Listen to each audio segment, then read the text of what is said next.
تھے اور وہ عشرہ مبشرہ میں سے ہیں. ان کی اہلیہ حضرت فاطمہ بنت خطاب، ان دونوں کے ایمان کو اللہ نے ذریعہ بنایا حضرت عمر کے ایمان کا. اور یہ والد تھے سعید کے زید، وہ یہ کہتے ہوئے دنیا سے چلے گئے حضور کی ابھی بعثت ہی نہیں ہوئی تھی. اے اللہ میں صرف تیری بندگی کرنا چاہتا ہوں، کیسے کروں یہ نہیں جانتا. اسی کو ذہن میں رکھیے، اہدنا الصراط المستقیم جو میں نے کہا تھا. ایک سلیم الفطرت انسان، سلیم العقل انسان توحید تک پہنچ جاتا ہے، آخرت کو پہچان لیتا ہے. لیکن اب کیا کروں؟ اس شریعت کے لیے، ان احکام کے لیے وہ دستے سوال دراز کرنے پر مجبور ہے. الحمدللہ رب العالمین الرحمن الرحیم مالک یوم الدین ایاک نعبد و ایاک نستعین اہدنا الصراط المستقیم. اسی صراط المستقیم کی دعا کا یہ جواب اب آئے گا، شروع ہوگا سورہ بقرہ سے. یہ کرو، یہ نہ کرو، یہ فرض ہے، یہ تم پر لازم کیا گیا، یہ چیز حرام کی گئی، وغیرہ وغیرہ.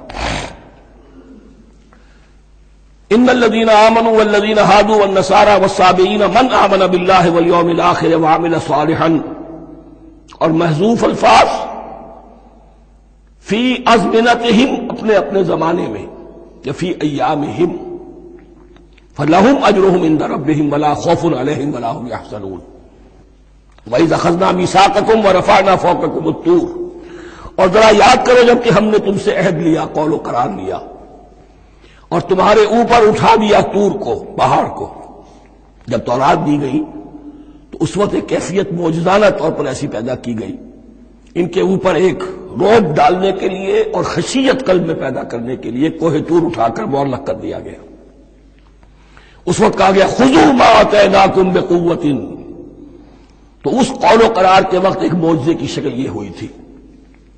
وَإِذْ أَخَذْنَا مِيثَاقَكُمْ وَرَفَعْنَا فَوْقَكُمُ الطُّورَ خُذُوا مَا آتَيْنَاكُمْ بِقُوَّةٍ وَاذْكُرُوا مَا فِيهِ لَعَلَّكُمْ تَتَّقُونَ. پکڑو اس کو مضبوطی کے ساتھ جو ہم نے تمہیں دیا ہے، اس حدیث، اس کتاب کو، تورات کو، اس شریعت کو، ان احکام کو. وَاذْكُرُوا مَا فِيهِ، اور یاد رکھو اسے جو کچھ کہ اس میں ہے، لَعَلَّكُمْ تَتَّقُونَ، تاکہ تم بچ سکو. ثُمَّ تَوَلَّيْتُم مِّن بَعْدِ ذَلِكَ، پھر تم نے روگردانی کی اس کے بعد. اس میثاق کو توڑا، میثاق الست کو توڑا تھا، اور دوسرے یہ میثاق شریعت جو تم سے لیا گیا اس کو بھی توڑا. ثم تولیتم من بعد ذلک فلولا فضل اللہ علیکم ورحمتہ لکنتم من الخاسرین. پھر اگر اللہ کا فضل تمہارے شامل حال نہ ہوتا اور اس کی رحمت تمہاری دستگیری نہ کرتی رہتی، بار بار تمہیں معاف کیا، تمہیں مہلت دی، تو اگر یہ چیز نہ ہوتی تو اسی وقت سے تم خسارہ پانے والے اور تباہ ہونے والے ہو جاتے. وَلَقَدْ عَلِمْتُمُ الَّذِينَ اعْتَدَوْا مِنْكُمْ فِي السَّبْتِ، اور تمہیں خوب معلوم ہے تم میں سے وہ لوگ جنہوں نے سبت کے قانون کو توڑا، حد سے تجاوز کیا. یہ واقعہ تفصیل کے ساتھ سورہ اعراف میں آئے گا کہ ان کی شریعت میں ہفتے کا روز معین کر دیا گیا تھا، کوئی دنیاوی کام نہیں ہوگا. آج بھی وہ لوگ جو ہے سبت کو، جو بھی پریکٹسنگ جیوز ہیں، وہ اس کی پابندی کرتے ہیں، وہ بڑی شدت سے کرتے ہیں. لیکن ایک زمانے میں ایک خاص ان کا قبیلہ تھا کہ جس نے ایک بڑے ہی شرعی ہیلہ ایجاد کر کے اس قانون کی دھجیاں بکھیری. تفصیل ہم پڑھیں گے سورہ اعراف میں. وَلَقَدْ عَلِمْتُمُ الَّذِينَ اعْتَدَوْا مِنْكُمْ فِي السَّبْتِ، تمہارے علم میں ہے تمہارے وہ لوگ کہ جنہوں نے سبت کے قانون کے ضمن میں خلاف ورزی کی. فَقُلْنَا لَهُمْ كُونُوا قِرَدَةً خَاسِئِينَ، تو ہم نے کہہ دیا ان کو کہ ہو جاؤ ذلیل بندر. ان کی شکلیں بس کر دی گئی، انہیں بندروں کی شکل میں تبدیل کر دیا گیا. فَجَعَلْنَاهَا نَكَالًا لِمَا بَيْنَ يَدَيْهَا، پھر ہم نے اس واقعے کو یا اس بستی کو ایک بنا دیا مثال، لوگوں کے لیے ان کی عبرت کے سامان بنا دیا، ان کے لیے بھی جو سامنے موجود تھے اس زمانے کے لوگ، اور ان کے لیے بھی جو بعد میں آنے والے تھے. وَمَوْعِظَةً لِّلْمُتَّقِينَ، اور اسے ایک نصیحت، ایک سبق آموزی کی بات بنا دیا اہل تقویٰ کے لیے. وَإِذْ قَالَ مُوسَىٰ لِقَوْمِهِ إِنَّ اللَّهَ يَأْمُرُكُمْ أَن تَذْبَحُوا بَقَرَةً، اور یاد کرو جب کہ موسیٰ نے اپنی قوم سے کہا یقیناً اللہ تمہیں حکم دیتا ہے کہ گائے کو ذبح کرو. یہ واقعہ میں پہلے آپ کو بتا دوں، پھر ہم یہ آیات تیزی سے پڑھ لیں گے.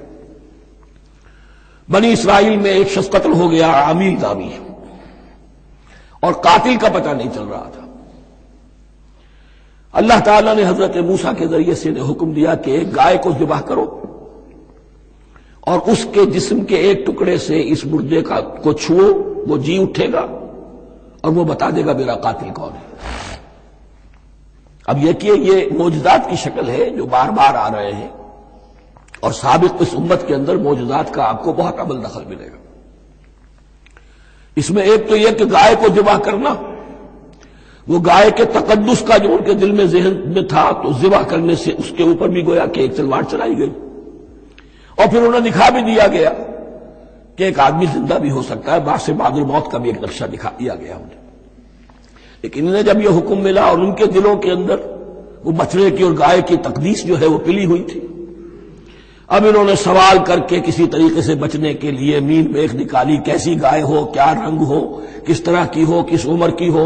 بالآخر یہ کہ جب ہر طرف سے گھیراؤ ان کا ہو گیا اور سب چیزیں جو ہیں ان کے سامنے واضح کر دی گئیں، تب انہوں نے یوں سمجھیے چاروں ناچار بادل ناخواستہ اس حکم پر عمل کیا۔ بس اب ترجمہ کر لیجئے۔ وَإِذْ قَالَ مُوسَىٰ لِقَوْمِهِ إِنَّ اللَّهَ يَأْمُرُكُمْ أَن تَذْبَحُوا بَقَرَةً، اور یاد کرو جبکہ موسیٰ نے کہا اپنی قوم سے کہ اللہ حکم دیتا ہے تمہیں کہ ایک گائے کو ذبح کرو۔ قَالُوا أَتَتَّخِذُنَا هُزُوًا، انہوں نے کہا کہ آپ ہمارے ساتھ کوئی ٹھٹھا کر رہے ہیں، مذاق اڑا رہے ہیں، یہ کیا بات آپ کہہ رہے ہیں؟ قَالَ أَعُوذُ بِاللَّهِ أَنْ أَكُونَ مِنَ الْجَاهِلِينَ، فرمایا میں اللہ کی پناہ طلب کرتا ہوں اس سے کہ میں جاہلوں میں سے ہو جاؤں، کہ میں ان دین کے معاملات کے اندر استہزاء اور تمسخر کو شامل کر دوں۔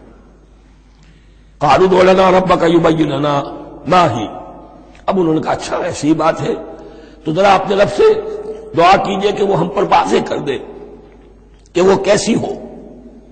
قال انه يقول، حضرت موسیٰ نے فرمایا اللہ تعالیٰ فرماتا ہے انها بقرة لا فارض ولا بکر، وہ ایک ایسی گائے ہونی چاہیے کہ جو نہ بوڑھی ہو نہ بالکل بچھیا ہو، عوان بین ذالک، ان کے بین بین ہو۔ فَفَعَلُوا مَا تُؤْمَرُونَ، تو اب کر گزرو جو تمہیں حکم دیا گیا۔ قَالُوا ادْعُ لَنَا رَبَّكَ يُبَيِّن لَنَا مَا لَوْنُهَا، اب انہوں نے پھر کہا ذرا ایک دفعہ اور دعا کیجئے اپنے رب سے جو ہمیں بتا دے اس کا رنگ کیسا ہونا چاہیے۔ قَالَ إِنَّهُ يَقُولُ إِنَّهَا بَقَرَةٌ صَفْرَاءُ فَاقِعٌ لَوْنُهَا تَسُرُّ النَّاظِرِينَ، فرمایا اللہ فرماتا ہے کہ وہ گائے ایسی ہونی چاہیے زرد رنگ، شوخ رنگ، شوخ زرد رنگ کی، چمکیلی، جو دیکھنے والوں کو خوب اچھی لگے، پسند آئے، دل میں کھپ جانے والی۔ اب جو زیادہ سے زیادہ ان کے ہاں مقدس سمجھے جاتے تھی گائے، رفتہ رفتہ سوال کر کے اگر پہلے ہی حکم پر وہ کر دیتے تو کسی بھی گائے کو ذبح کر دیتے، لیکن یہاں گھیراؤ ان کا ہو رہا ہے کہ جس کی تقدس کا ان کے ذہن میں زیادہ سے زیادہ تاثر ہے اسی کو واضح کیا جائے۔ قالوا ادع لنا ربك يبين لنا ما هي، پھر انہوں نے کہا ذرا اللہ سے دعا کیجئے اور وہ ہمیں یہ بتائے کہ وہ کیسی ہو۔ ان البقرہ تشابہ علینا، یقیناً ہم کچھ شبہ میں پڑ گئے ہیں، یہ گائے کا معاملہ مشتبہ ہو گیا ہے ہم پر۔